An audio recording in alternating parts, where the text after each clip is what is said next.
अक्सर जो हमारी कैपिटलिस्टिक सोसाइटीज़ है इसमें हम लोग एक मेज़र को बहुत ज़्यादा वैल्यू देते हैं, जैसे जो है कि CDP which is the total production आईटी और the country. But I think कि एक जगह का टोटल वेल्थ या टोटल प्रोडक्शन से हमको कुछ भी पता नहीं चलता। आई थिंक कि अ बेटर मेट्रिक को compare societies is income inequality and social inequality in the society. जहाँ पे इनकम इनइक्वालिटी और सोशल इनइक्वालिटी ज़्यादा है वहाँ पे ज़्यादा प्रोडक्शन होकर भी कोई फ़ायदा नहीं है। तो we should all strive to improve or decrease the income inequalities and social inequalities in our society. And ये हम सब की जिम्मेदारी बनती है कि अगर हमें थोड़ा सा बेसिक प्रिविलेज मिला है तो हम अपने से lower sections of the society का टेक केयर करें और income inequality and social inequality से बाहर निकले, को कम करें।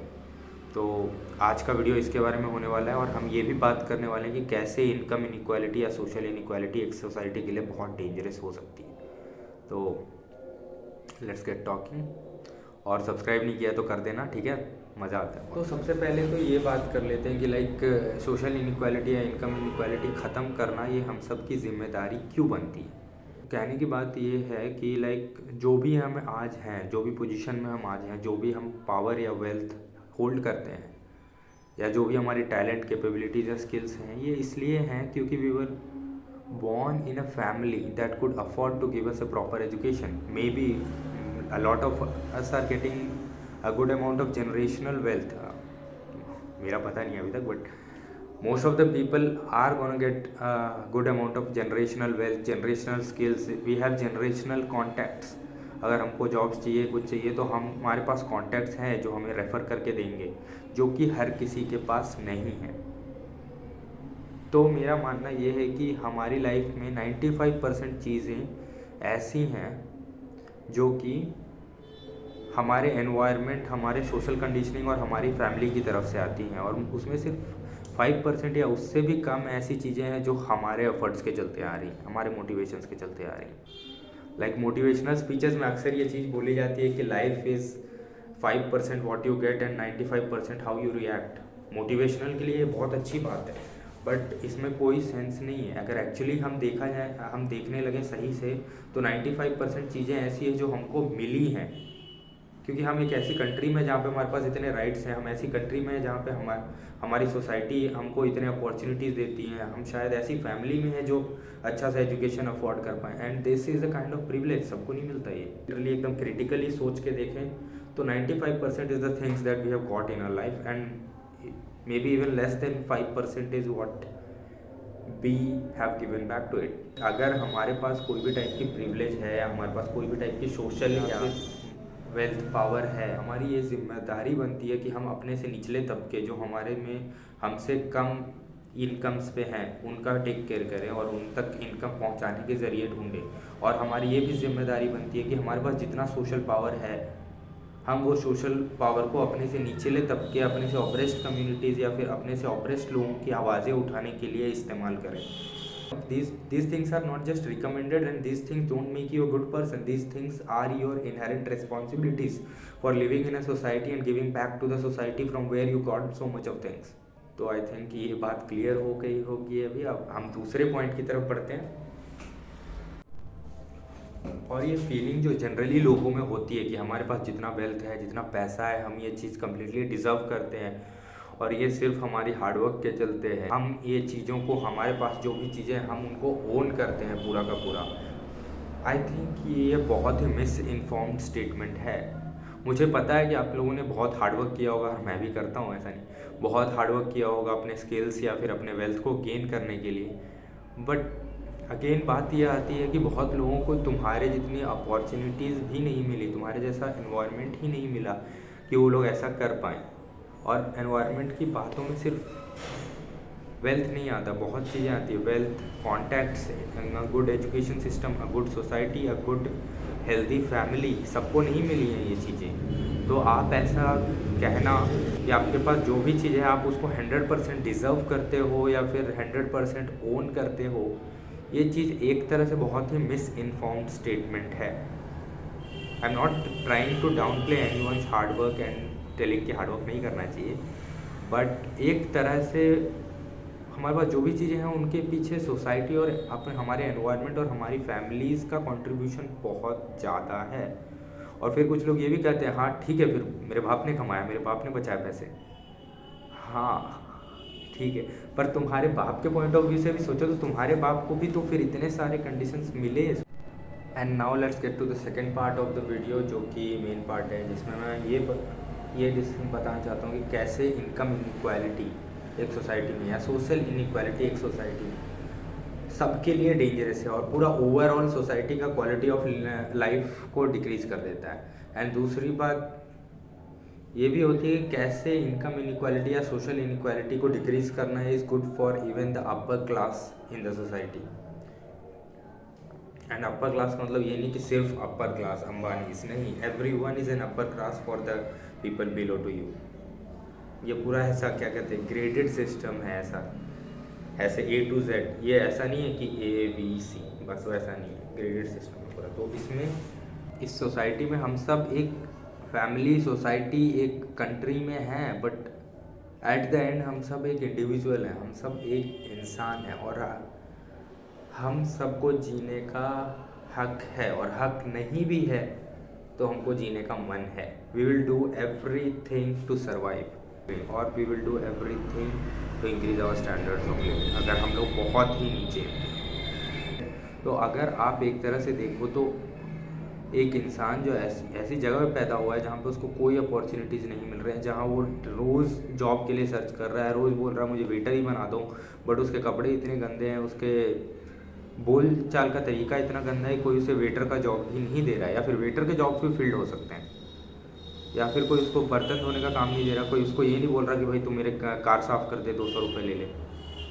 अगर उसको इतने अपॉर्चुनिटीज़ भी नहीं मिल रहे हैं तो वो थक हार के क्या करेगा? पिक पॉकेटिंग कर सकता है, क्राइम कर सकता है, किडनैपिंग कर सकता है, मर्डर कर सकता है। He has no benefit from the humanity, he has no benefit from the society. तो उसको मतलब नहीं है सोसाइटी और ह्यूमैनिटी को अच्छा बना के, उसको बस मतलब है कि पहले मैं तो जीऊँ, पहले मेरा एक बेसिक स्टैंडर्ड तक गेन कर लेता हूँ, मेरे पास थोड़ा सा वेल्थ जमा कर लेता हूँ, उसके बाद देखूंगा मैं सोसाइटी का क्या करना है, ह्यूमैनिटी का क्या करना है। And he is all right, क्योंकि जंगल में भी देखा जाए तो सर्वाइवल के लिए लड़ रहे हैं लोग, हम खुद अपनी सर्वाइवल के लिए हंटर्स एंड गैदरर्स थे। तो हम कौन होते हैं आज को जाके एक इंसान को बोलने वाले यार तू क्राइम मत कर, you should be not violent. Why? If as a society we are failing to provide someone with a basic job or a basic food and education, then we don't have any rights to explain them or even punish them. I'm going to that extent कि हमको उनको punish करने का भी कोई right नहीं है। And then some of you might be thinking कि यार ठीक है तो इसमें हमें क्या करना है? We are of the upper class, we have the power, we have the money। और अगर जो भी कोई गरीब आदमी है जो क्राइम कर रहा है, जो पिक पॉकेटिंग कर रहा है, जो कुछ भी कर रहा है, उसको कड़ी से कड़ी सजा दो ताकि दोबारा कोई करने की हिम्मत ना करे। उसको ढूंढो, पकड़ो और ख़त्म करो। या फिर you can even go to that extent कि जो कम्युनिटीज़ या जो लोगों के जो लो इनकम ग्रुप्स हैं उनको ही ख़त्म कर दो। गरीबी ख़त्म करना, गरीबों को ख़त्म करना, सेम थिंग। एंड अगर उतना ह्यूमैनिटी ये सब से वो लेना देना नहीं है तो I will agree with this point to some extent कि चलो प्रैक्टिकली तो ये चीज़ सही है अगर कोई सेल्फिशली सोच रहा है तो, बट रियलिटी ऐसा भी नहीं है। अगर सेल्फिशली भी हम सोचें पूरी तरह से, सेल्फिशली हम क्या, हम तो मिडिल क्लास में आते हैं, अगर हमसे भी ऊपर क्लास कोई है या फिर हम भी अगर सोचें सेल्फिशली कि चलो सबको पनिश किया जाए, कड़ी से कड़ी सजा, ऐसी चीज़ें कोई नहीं है, ऐसी चीज़ें होती आ रही हैं। मोनार्क्स ये चीज़ें करते थे, बड़े बड़े किंगडम्स ये चीज़ें करते थे। वो जब दूसरे किंगडम्स में जाते थे तो वहाँ के पूरे आदमियों को मार देते थे ताकि कोई रिवॉल्ट ना हो, या फिर वो कहीं पे छोटी सी भी सज़ा होती है, जैसे सऊदी अरेबिया में अभी भी होता होगा, पता नहीं मुझे फैक्ट्स, बट ऐसे किंगडम्स में छोटी सी भी सज़ा होती थी, पिक पॉकेटिंग के लिए फांसी पे चढ़ा देते थे। एंड ऐसी चीज़ें फिर भी नहीं काम करती थी। एंड ये होता था पहले कि जब एग्जीक्यूशन चल रहा है उधर पिक पॉकेटिंग के लिए, और यहाँ पे लोग फिर भी पिक पॉकेट किए जा रहे हैं क्राउड में, क्योंकि पनिशमेंट का डर ऐसे इंसान को नहीं रोक सकता जिसके पास प्रिविलेज है ही नहीं। वो तो ये बोलेगा कि यार मैं चुराता रहता हूँ, मैं क्राइम करता रहता हूँ, मैं अपने फैमिली को दे दूंगा और फिर मुझे मार डालेंगे तो आई डोंट केयर। नहीं पड़ता, एटलीस्ट मेरी फैमिली या फिर मेरे आजू बाजू वाले लोगों को तो बेसिक स्टैंडर्ड्स मिलेंगे। या फिर जब तक मैं जीऊँगा तब तक मुझे तो मिलेंगे, and this is a completely legitimate way to think. और ये चीज़ हमेशा होता आया है, जहाँ पे कैपिटल पनिशमेंट्स ज़्यादा होते हैं वहाँ पे क्राइम का कुछ लिमिट नहीं होता है, वहाँ पे क्राइम और ज़्यादा ही होता है, क्राइम कम नहीं होता है, क्योंकि सबको लगता है कैपिटल पनिशमेंट्स है तो ये चीज़ें तो अपने आप ख़त्म हो जाएंगी, पर ऐसा नहीं हुआ है। The only way to reduce crime in a society is to reduce income inequality, is to take care of the basic needs of every one, and basic needs are just food, education, basic shelter और basic health care हम सबको दे सकते हैं। Humanity आज इस मुकाम पे है, ह्यूमैनिटी के पास आज इतना वेल्थ और पैसा और प्रोडक्शन है कि हम सबको देने के बाद भी मिलियनर्स रह सकते हैं, फिर भी हम उसके लिए कोई स्टेप्स नहीं कर रहे हैं। और एक बहुत बड़ा चांस ये भी बनता है कि when an lower income group person is daily seeing you that तुम कार में घूम रहे हो, तुम मस्त महंगे महंगे चीज़ें खा रहे हो, पी रहे हो, तुम खतरनाक 20,000 के 80,000 के जूते पहन रहे हो, 80,000 के शूज है, 80,000 के, तेरा घर जाएगा इसमें, तेरा घर इसमें चले जाएगा पूरा। और उनको बेसिक नीड्स भी नहीं मिल रहे हैं, जबकि वो दिन रात काम कर रहे हैं या दिन भर अपॉर्चुनिटीज़ के लिए इधर उधर पूछ रहे हैं। तो बहुत ज़्यादा चांसेस हैं कि they will form A union and they will attack the upper class and they will still the wealth from them. They will not steel, they will just लूट द वेल्थ फ्रॉम देम। यही तो robin hood था, robin hood communism का पूरा workers revolution, marks और ये वाला नैक्सल्स, ये सब चीज़ें यही तो है। When you deny the rights to some basic rights to some people to such extent कि वो हथियार उठा लेते हैं। और अगर तुम बेसिक चीज़ें भी सबसे छीन रहे हो तो at the end they have to fight for the resources. क्या life is all about fighting for the resources at the end. सबको अपना सर्वाइवल चाहिए, सबको प्रोक्रिएशन करना है, आगे बढ़ना है, यही तो मेन चीज़ है। तो there are lot of chances of riots, civil wars and revolutions in a society where income inequality is more. अब तुम बोलोगे कि यार ठीक है, हमारे पास गन्स है, हमारे पास पैसा है, हमारे पास आर्मी है, हमारे पास बहुत सारा कुछ है, हम लोग हरा देंगे उनको। बात इसकी नहीं कि हरा दोगे, बात इसकी है कि खून खराबा तो होगा ना। ठीक है, तुमने उनकी गरीबों की पूरी पॉपुलेशन, पूरे नैक्सल्स को ख़त्म कर दिया, पर नैक्सल्स ने आपके एक बच्चे को मार दिया तो आप ज़िंदगी भर रोओगे ना क्या?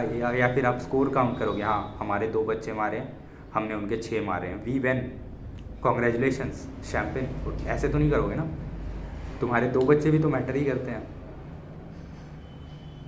And the next thing is about freedom, कि अगर सोशल इनइक्वालिटी बहुत ज़्यादा है, इनकम इनइक्वालिटी बहुत ज़्यादा है, तो rich people have to confine to their bungalows, they have to make communities, like ऐसे अपार्टमेंट के कम्युनिटीज़ होते हैं वैसे कम्युनिटीज़ लगाने पड़ेंगे। उसको गन्स से, मिलिट्री से गार्ड करना पड़ेगा कि गरीब लोग कभी एंटर ना हो पाए या गरीब लोग कभी अटैक ना कर पाएँ। And you may have everything in the bungalows but you won't have the freedom. आज के दिन अगर इंडिया की इनकम इनक्वालिटी 10 साल के हिसाब से या 20-30 साल के हिसाब से अभी थोड़ी बेटर है, इसीलिए ये आज़ादी है कि हम कोई भी रिमोट लोकेशन पे घूम पाते हैं, जो आज़ादी हमको 30-40 साल पहले नहीं थी, है ना। और ये आज़ादी मेरे हिसाब से ज़्यादा मैटर करती है। आपके पास कितना भी पैसा है, आप कितनी भी ज़मीन खरीदो, कितने भी बड़े बड़े फार्म हाउस खरीद लो, बट दुनिया उससे बहुत बड़ी है, देश उससे बहुत बड़ा है। और अगर पूरा देश हमको ऐसे बिना सिक्योरिटी के, बिना कार्स लिए, बिना आर्मर पहने घूमना है, बिना किसी डर के, तो वी हैव टू इंश्योर कि everyone is getting the basics. Europe countries में क्राइम रेट्स डाउन हो चुके हैं क्योंकि उनकी इनकम इनइक्वालिटी कम है, लोगों के पास पैसा जा रहा है, लोगों के पास बेसिक फैसिलिटीज़ जा रहे हैं, उनको गवर्नमेंट हेल्थ केयर प्रोवाइड कर रही है। और वहीं पे जहाँ पे इनइक्वालिटीज़ बढ़ रहे हैं, जैसे अमेरिका को देख लो, इंडिया को भी देख लो, ये सब कंट्रीज़ में जहाँ इनइक्वालिटी बढ़ रही है, अमीर और अमीर हो रहे हैं, गरीब और गरीब हो रहे हैं, यहाँ पे वायलेंस कितना ज़्यादा बढ़ रहा है, क्राइम कितना ज़्यादा बढ़ रहा है, राइट्स, लोगों के अंदर जो फील्ड होता है गुस्सा, उसको हमेशा बस ऐसा नहीं है कि वो एक कम्युनिस्ट रेवोल्यूशन या फिर वो हमेशा एक वर्कर्स रेवोल्यूशन बन के नहीं आता है। वो गुस्सा कभी कभी दूसरे चीज़ों में भी चैनलाइज कर लेते हैं पॉलिटिशियंस। वो गुस्से को रिलीजन में या फिर वो गुस्से को किसी और बेकार की फ़ाइट में, रिलीजियस फाइट या फिर किसी चीज़ में, या फिर कंट्री वाइज पॉलिटिक्स में यूज़ किया जा सकता है। जैसे नक्सलाइट सेंटिमेंट्स को आराम से दूसरी कंट्री जो कि चाइना एंड ऑल है वो अपने फ़ायदे के लिए यूज़ कर सकती है इंडिया के अगेंस्ट। तो ये सेंटिमेंट्स नहीं बनने देना एक सोसाइटी की जिम्मेदारी है। और एट द एंड जब ये सब चीज़ें होंगी, जब वायलेंस होगा, जब चीज़ें पनपेंगी, तब हम उनको ब्लेम नहीं कर सकते कि तुमने किया है सब कुछ। ये गलती एज अ सोसाइटी होगी। We are failing as a society कि एजुकेटेड लोग होके तुम इतना वेल्थ पैसा रख के तुम कुछ नहीं कर रहे हो, और तुम चाहते हो कि एक जिसके पास ना वेल्थ है, ना पैसा है, ना कुछ है, वो रिवॉल्ट ही ना करे, वो कभी वायलेंस ही ना करे, वो कभी क्राइम ही ना करे, वो कभी स्टील ना करे। ये चीज़ें खाली रिलीजन से पॉसिबल है। रिलीजन से ब्रेन वॉश कर दो और तभी पॉसिबल है, बट गलत है। तो अगले वीडियो में हम लोग बात करने वाले होंगे कि कुछ स्ट्रैटेजीज़, कुछ तरीके जिससे हम इनकम इनइक्वालिटी को डिग्निटी के साथ हटा सकें धीरे धीरे, और अपने क्या हम लोग अपने कॉन्ट्रीब्यूशंस क्या कर सकें, इसके बारे में हम बात करेंगे। आपके पास भी कुछ आइडियाज़ हैं या फिर कुछ कमेंट है मेरे वीडियो के बारे में, तो कमेंट में डाल देना। सब्सक्राइब कर देना, बहुत अच्छी चीज़ होती है, बहुत बढ़िया चीज़ होती है। कंटेंट अगर अच्छा लग रहा है तो सब्सक्राइब करना, बेल आइकन दबाना, वीडियो शेयर कर दो। ये वीडियो बहुत ही सही है, आई थिंक इसमें मैंने कहीं पे कुछ ज़्यादा रेडिकल स्टफ बोला नहीं, तो you can share it for the. चलो, थैंक यू।